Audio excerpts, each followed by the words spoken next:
With us today, we have Dr. John Cook, a senior research fellow at the Melbourne Centre for Behaviour Change at the University of Melbourne, and the creator of the Cranky Uncle game that focuses on the understanding and countering of misinformation.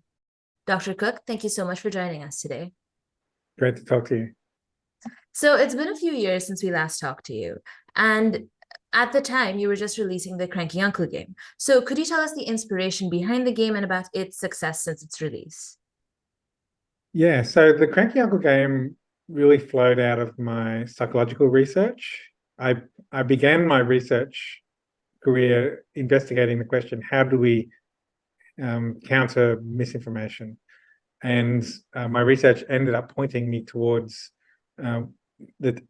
I'm going to go into jargon now. Forgive me for being a scientist throwing around scientific jargon, but what we call logic-based inoculation, which is just a technical term for explaining the techniques used to mislead people. And there are a lot of techniques. there's a lot to teach people, and that's actually quite a big communication and education challenge.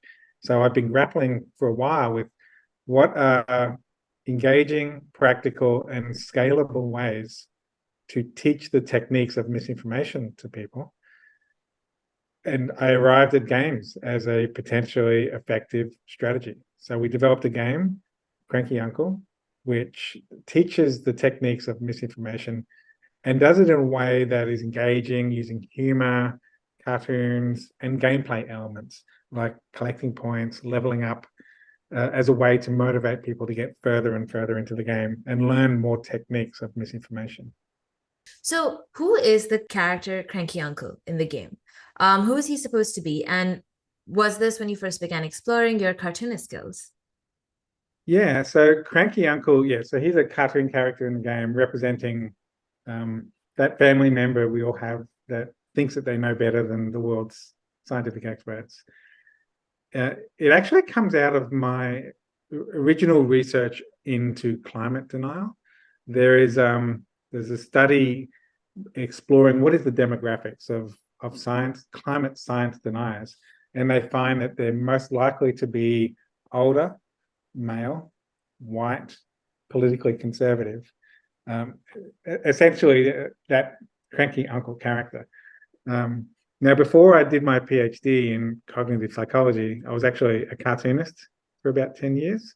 And I started exploring the approach of using cartoons as a way to develop publicly, like engaging public communication. So using humor, using visuals, or lots of powerful communication techniques. And so taking that idea of the cranky uncle character and the visual, that all came together as a cranky uncle character. And it began with a book. We published the book Cranky Uncle versus Climate Change. And then after the book was finished, that's when we started working on the game. So, we've talked to a number of researchers about science denial, and they've mentioned the FLICC acronym. Could you walk us through how you coined FLICC and the history behind it? So FLICC stands for the 5 techniques of science denial: fake experts, logical fallacies, impossible expectations, cherry picking, and conspiracy theories. They were first proposed by Mark Hoofnagel, who runs a blog about science denial. And then it was picked up in a peer-reviewed paper by Pascal Diethelm. And I think that it was from that paper where I first learned about these 5 techniques. But it just listed these techniques. It was actually when I was giving a talk at a youth summit about climate change. So it was a room full of young climate activists, and I was trying to explain to them climate misinformation. And I thought I need to come up with a catchy way for these young people to remember the techniques of science denial. So I actually vividly remember just walking down the road to the hotel, just thinking, what's an acronym? We've got fake experts, we've got unrealistic expectations, we've got cherry picking. Oh, this is not going in a direction that would be suitable for young people. And then I just kept reworking it and tweaked some of the terms, like unrealistic expectations. I changed to impossible expectations. And ended up coming up with the FLICC acronym, which I used in that talk and found it really useful, not just for helping other people remember it, but also helps me remember it. That basically, FLICC is the way that I'm able just to rattle them off to you right now, because it's a nice sticky acronym. Could you discuss the two different types of inoculation? Yeah, so there are two main approaches to inoculation. There's actually three, but the main two are fact-based and logic-based. Fact-based inoculation involves showing how misinformation is wrong through factual explanations. So, for example, you might want to inoculate people against a myth to do with the greenhouse effect. And the way you would do that is you would explain how the greenhouse effect actually works, explain the facts of climate science. Logic-based inoculation involves explaining the techniques used to mislead. So if you were debunking a myth about the greenhouse effect, you might explain how the myth uses the technique of oversimplification or misrepresentation, and there are lots of different techniques underneath the FLICC framework. The third inoculation, just for the sake of being comprehensive, is source-based inoculation. And that involves explaining how misinformation sources are not credible. They may have a bad track record in consistently, repeatedly showing misinformation in the past, or they may have a conflict of interest. Maybe they have financial vested interests. It's about showing how this source of misinformation shouldn't be trusted because of various different reasons.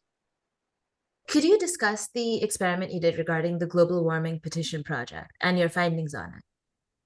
So during my PhD, one of the first experiments I ran was looking at inoculation. Although at that time, I didn't even know that I was doing inoculation. It was only after I presented the results at a psychology conference in Sydney that a professor said, that sounds a lot like inoculation. And I was like, what's that now? So it was one of those moments for a PhD student where they thought they'd come up with something new, and it turns out, nah, smart people have been doing this for 70 years. So that's, doing a PhD is a very humbling experience. What the experiment did, and this was a paper that ended up being published in 2017, was we were trying to counter what was, it turns out, one of the most effective and damaging myths about climate change, called the Global Warming Petition Project. So this is a website. I think it's Petition Project. And the website lists 31,000 American science graduates who have signed a statement saying that humans aren't disrupting climate. The point of this petition is to argue, look, 31,000 scientists, that proves that there's no scientific consensus that humans are causing global warming. It's about casting doubt on the scientific consensus on climate change. In our experiment, we first tested what happens when people are shown just this misinformation by itself. And we found that it works. It reduces people's perceptions about climate change. It has a negative effect, but it doesn't have the same negative effect across the population. People who are more politically conservative are more influenced by the misinformation, while people who are more politically liberal, the misinformation really didn't have any effect. So this tells us that climate misinformation can be polarizing. It pulls the public apart, so they end up with more different beliefs after they've encountered the misinformation. For another group in our experiment, we tried inoculating them before showing them the misinformation. And by inoculation, I mean we just explained a technique used in the Global Warming Petition Project, a technique called fake experts, using people who convey the impression of expertise, but they don't have the actual relevant expertise. In the Global Warming Petition Project, it was anyone with a science degree, but it was a degree in any field of science.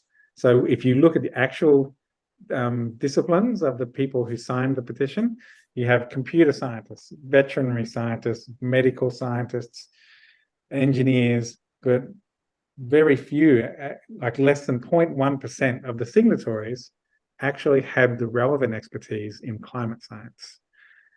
The important feature of our inoculation message, though, was we didn't mention the global warming petition project at all.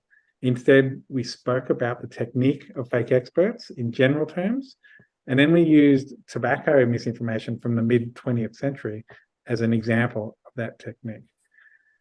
We found that when people were shown that inoculation message and then shown the global warming petition project, the misinformation was cancelled out, and across the political spectrum.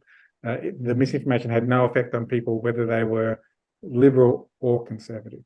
So what this tells us is two things. Firstly, nobody likes being misled, whether you're conservative or liberal. So if you explain techniques used to deceive, those techniques become less persuasive to people across the political spectrum. Secondly, it tells us that you can inoculate people against misinformation without even mentioning it by explaining in general terms the techniques used to mislead. When we last talked, this was in the early days of the pandemic. Were there new things that you learned or things that were reinforced during the pandemic? Early in the pandemic, I had this notion that COVID misinformation might not be as polarizing as climate misinformation. And the reason why was because of the concept of psychological distance. A thing that climate communicators like myself struggle with is the psychological distance of climate change. It seems like this distant issue that is going to happen decades in the future to our grandchildren or people in other parts of the world. And therefore people have, like, just psychologically, we struggle to care about the issue as much as we should, because it doesn't seem like an urgent threat. The pandemic was completely different. There was no psychological distance. It felt like it was everywhere. We would go to the shops, we would walk down the street, in the office, just being around any other people, it felt like it was ever present. And so I had this, in hindsight, naive notion that this small psychological distance would mean people would take the issue more seriously and respect the scientific experts because they needed to protect their own lives. It turns out that's not what happened. I mean, it did to a large, most of the public did take it seriously, but the issue did end up becoming polarized anyway, in a very similar way to climate change. And it happened quickly, like over a matter of months. We have, in climate misinformation, we've documented this decades-long process of misinformation polluting the information landscape and polarizing the public. I mentioned how my research showed that misinformation polarizes. If you just keep doing that for decades, the public ends up being polarized to the degree that it is now on climate change. We saw that happen with COVID in fast forward. It all happened, like 2 decades of climate polarization was compressed to like 2 months during the pandemic. And there were a lot of scientists working in health sciences who were like, what's going on?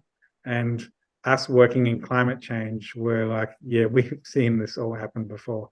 Not as quickly, but it's an unfortunate side effect of science denial and tribalism. I've also seen you talk about the corrosive effects conspiracy theories can have on people that don't believe them. So could you elaborate on this? Yeah, so like often conspiracy theories are entertaining. They're so absurd or extreme that we just laugh at them, right?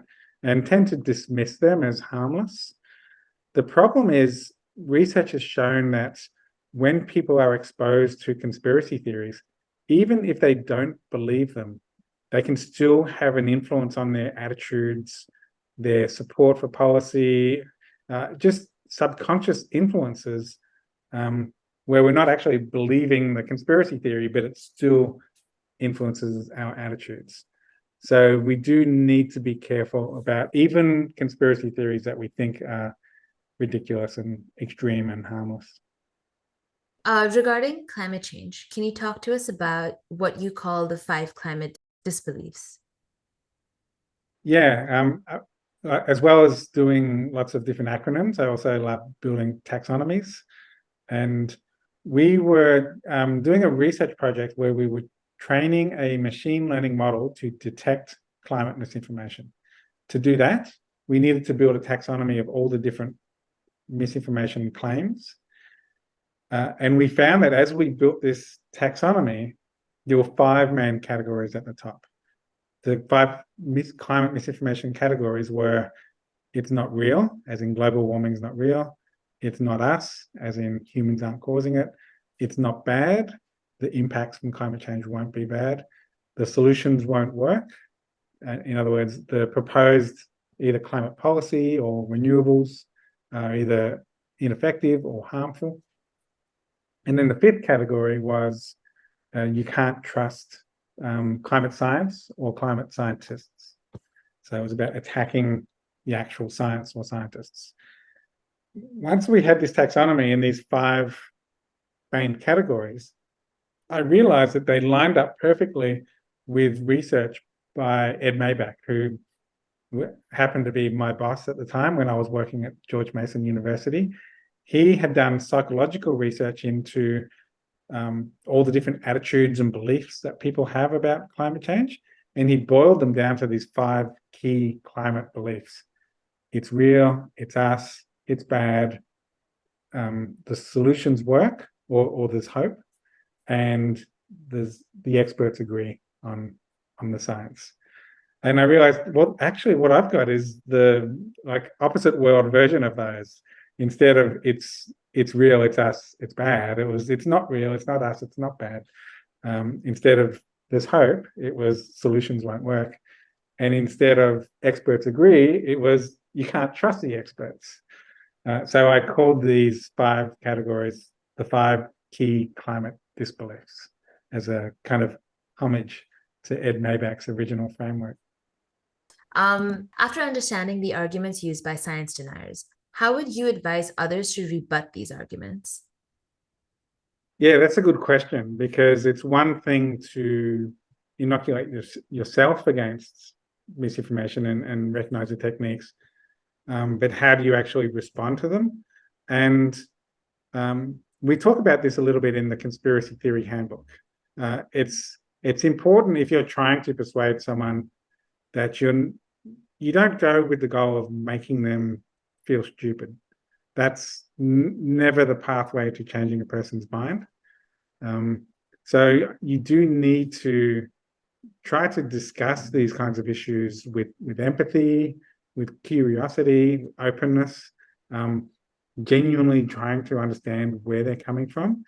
But that approach can also be constructive. Trying to understand where they're coming from can help explore the reasons why they believe what they believe. What are their arguments?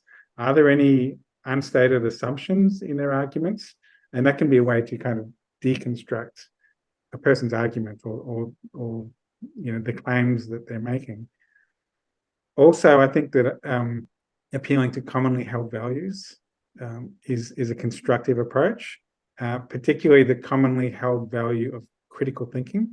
If someone is conspiratorial, or they're not trustful or suspicious of science, they tend to think of themselves as critical thinkers.